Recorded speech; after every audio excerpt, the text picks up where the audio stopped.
Coach, congrats on the win. The offense seemed like they were clicking in this one. James Butler had perhaps his best game of the season so far. I'm just wondering what you saw from JB tonight in his performance. Well, I mean, his performance speaks for itself. Obviously he's a dynamic back that, he's gotten these touches lately and he's done the most of it. And also just credit the O-line. They were getting on jerseys out there, and whether they should throwing a lot at us, a lot of cover zero stuff, zone blitz, different things, and we were able to get on a jersey and make things happen. So I'm super proud of them. And Taylor Powell, he comes in relief for Schultz when he goes down, throws a touchdown on his first career CFL pass. What did you see from him coming in for Schultz there? Just what we saw when he came in. It's just not too big for him. He's a guy that consistently wants to get better. He walks by my office early in the morning like all the quarterbacks do. He wants to get better. He doesn't pretend to know it all. He's just a sponge. And then once the lights are on, they're not too bright. So super proud of him. He made the right throw there and checked it down when he needed to, and basically had ball security when people were in his face. And then one last question. Tyreek McAllister is showing that he could be a star in this league. What has he been able to bring to this offense and also on that special teams?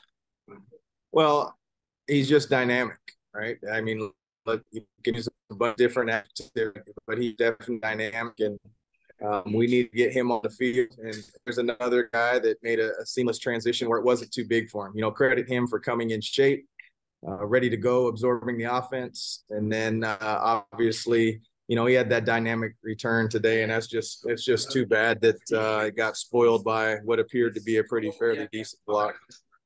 Thanks. All right, next question will go to Steve. Go ahead, Steve. Hi, what can you tell us about Matt? Great moment. Yeah, he wasn't well enough to return. I haven't even went into the therapy room there, Steve. So we'll have more. He looked extremely uncomfortable. Yeah. But no, there's no prognosis right now. Circling back to Butler, you said last week that you wanted to commit more, and you really did in the second half to him last week. Do you think that helped set up this week for him? I think he's a guy that needs to get warm a little bit, and I think that's the case with most running backs. Now, every game doesn't unfold like that, but in these games where it was still close, whether they were up or we were up by a little bit, we were able to lean on them a little bit, and then when we were able to pierce them a couple times, even when they were bringing pressure, I think that bodes well. The looking across the other side of the line, or to the other team, they were doing some things that seemed to plague you earlier in the year, getting threes instead of sevens when it was up. Did it? I mean, it must almost be a relief to.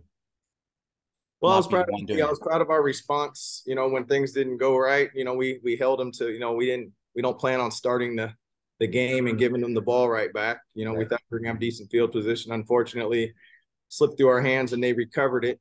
So that wasn't an ideal situation, and that was an easy time for us to possibly give up 7 and maybe take a little bit of air out, but we were able to hold them to 3. So anytime you can hold a team to 3, you'd prefer to have them punt, but 3s are definitely better than 6s.